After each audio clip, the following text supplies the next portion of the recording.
Hello, assalamualaikum. Araw-araw ganito ako. Pasok sa trabaho, uwi sa bahay, matutulog, magigising, punta sa trabaho, alhamdulillah. At nakakaraos din kahit nahirap.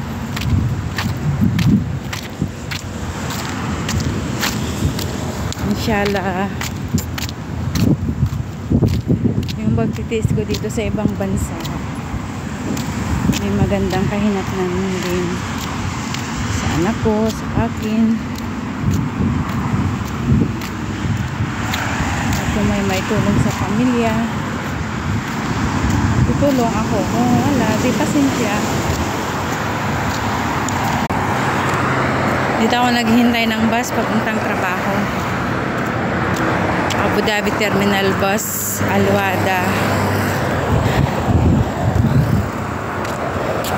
Bali po, sa mga hindi nakakaalam, ang UAE po ay malaking bansa. Marami po siyang binubuong lugar. Pero dito po sa Abu Dhabi, ito po ang pinakakapital ng UAE. Hindi po bansa ang Dubai. Isa lang din po siyang parte ng UAE. Pero ang totoo po, Abu Dhabi po talaga ang totoong bansa ng UAE.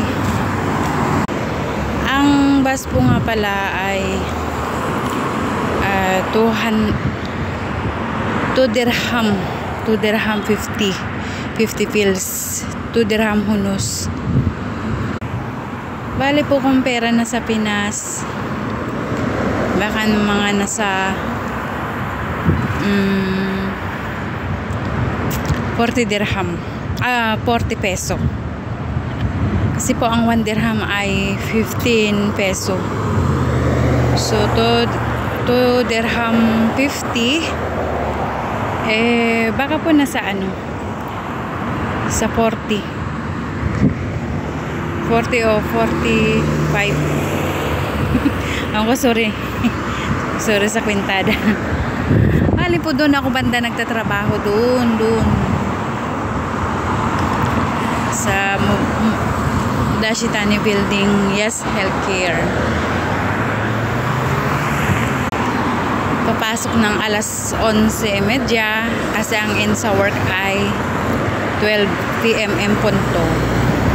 So mag-out din po ako ng 12 AM en punto. So makakarating ako ng room ko ay 12